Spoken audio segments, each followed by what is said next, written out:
കരണവും ഇന്ദ്രിയവും കളേബരം തൊട്ടറിയും അനേക ജഗത്തുമോർക്കിലെല്ലാം പരവഴി തന്നിലുയർന്ന ഭാനുമാന്തൻ തിരൂരുവാണ് തിരഞ്ഞു തേറിടണം.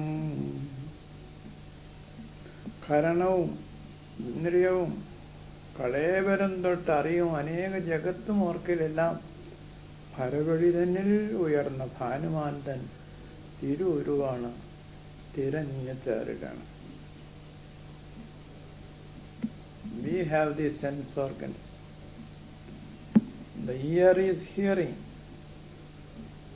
the skin is touching, eye is seeing, the tongue is tasting, the nose is smelling, and thus our knowledge is spread out in a five-fold world. നമ്മുടെ 5 ഇന്ദ്രിയങ്ങളുള്ളത് കൊണ്ട് 5 തരത്തിലുള്ള ലോകങ്ങൾ ഉള്ളിൽ നിന്നും വിടർന്നു വരുന്നു. എല്ലാം വെളിയിലാണെങ്കിലും അനുഭവിക്കുന്നത് ഇവിടെ. കണ്ണിൽ കൂടെ വന്നാലും കാതിൽ കൂടെ വന്നാലും നാസികയിൽ കൂടി വന്നാലും നാവിൽ കൂടി വന്നാലും ചിന്തയിൽ കൂടി വന്നാൽ പോലും എല്ലാം അനുഭവിക്കുന്നത് ഹൃദയത്തിൻ്റെ ആഴത്തിൽ. അത് എന്താണെന്ന് മനസ്സിലാക്കണം. പരവഴി തന്നിലുയർന്ന ഭാനുമാന്തൻ തിരൂരുവാണ് തിരഞ്ഞു തേറിടണം. ആകാശത്ത് സൂര്യൻ ഉദിച്ചു, അതിൻ്റെ പിന്നിൽ നീല ആകാശം, നീലിമ, അനന്തമായ നീലിമ. ചെടികളിലെല്ലാം പുഷ്പങ്ങൾ, നല്ല പച്ചിലച്ചാർത്തുകൾ, തറയിൽ ഭൂമിയിൽ ചെമ്മണ്ണ്, ഒഴുകുന്ന നദി, കുഞ്ഞുങ്ങൾ, പക്ഷികൾ, മൃഗങ്ങൾ എല്ലാറ്റിനെയും കാണുന്ന വെളിച്ചമായിട്ടാണ്. ഒരേ ഒരു വെളിച്ചം തന്നെ ഇതെല്ലാമായി മാറിത്തീരും. Although there is only one light, the light of the sun, the light of the sun looks different. Mind also becomes so different. It's one, but you should know it is one experience. The inner organ, the senses, and counting from the body, the many worlds we know are all one thought, the sacred form of the Supreme Sun, risen in the void beyond. By relentless cognition, one should attain to this. Relentless cognition. പിന്നെയും ആലോചിക്കണം. ഈ വെളിയിൽ കാണുന്ന ലോകം ആരുണ്ടാക്കി, എവിടെ നിന്ന് വന്നു? കണ്ണ് തുറന്നതും ലോകം വന്നതും ഒന്നിച്ചിരുന്നു. അല്പാൽപ്പം ഉണ്ടാക്കുകയായിരുന്നില്ല. കണ്ണ് തുറന്നു ലോകവും വന്നു. നമ്മുടെ കണ്ണ് തുറപ്പിക്കുന്നതും ലോകത്തെ ഉണ്ടാക്കുന്നതും കൂടെ ഒരാൾ.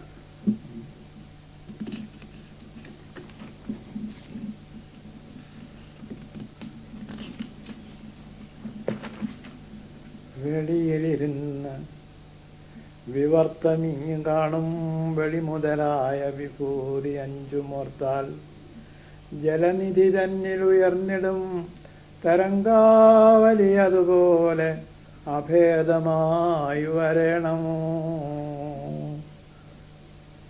വെളിയിലിരുന്ന് വിവർത്തമിങ്ങു കാണും വെളി മുതലായ വിഭൂതി 5 മോർത്താൽ ജലനിധി തന്നിലുയർന്നിടും തരംഗാവലി അതുപോലെ അഭേദമായി വരണം.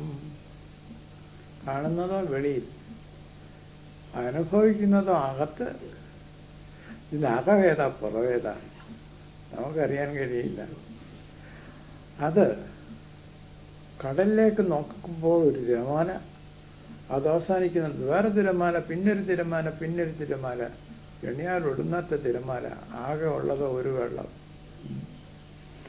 ഒരു വെള്ളം അങ്ങനെ അനേകമായിട്ട് കാണപ്പെടുന്നു. അതുപോലെ നമ്മൾ നിമിഷം പ്രതി തിരമാലകളായിക്കൊണ്ടിരിക്കുന്നു. നമ്മൾ ഒന്നേ ഉള്ളതാനും.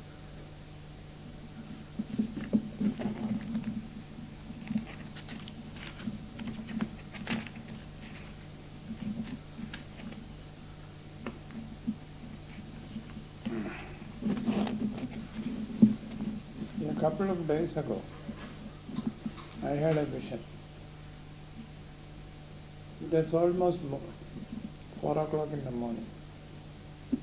By my bed there was standing a figure, glorious, full of light, beautiful, handsome person.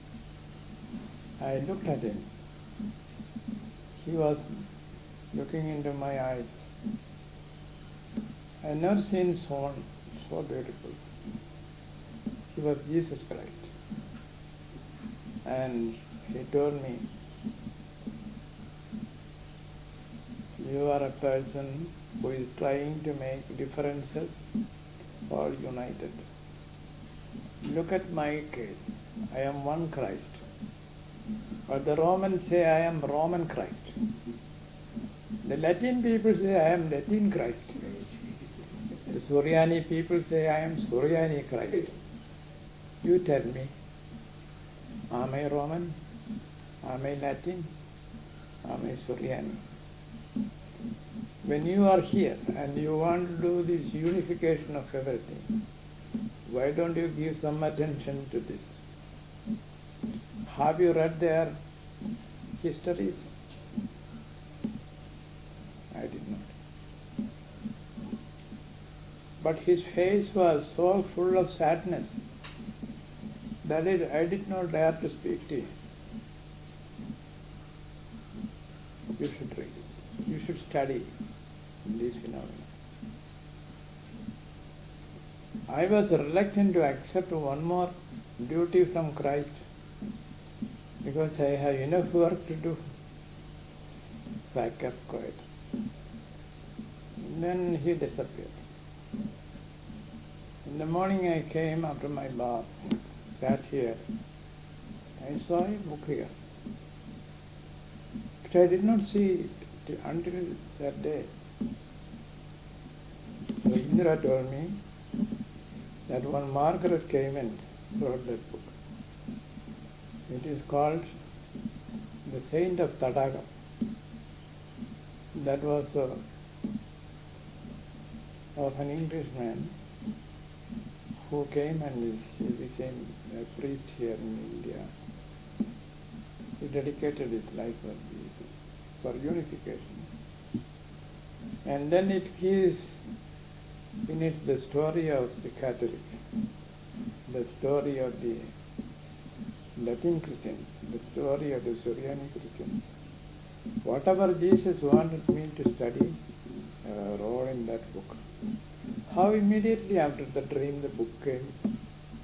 So there is something which we cannot easily understand in this world. നമുക്കറിയാൻ പാടില്ലാത്തതായ പലതും നിഗൂഹനം ചെയ്തിരിക്കുന്നു ഈ ലോകത്ത്. അതുകൊണ്ട് നമ്മുടെ ബുദ്ധി കൊണ്ടെല്ലാം അറിയാമെന്ന് വിചാരിക്കരുത്.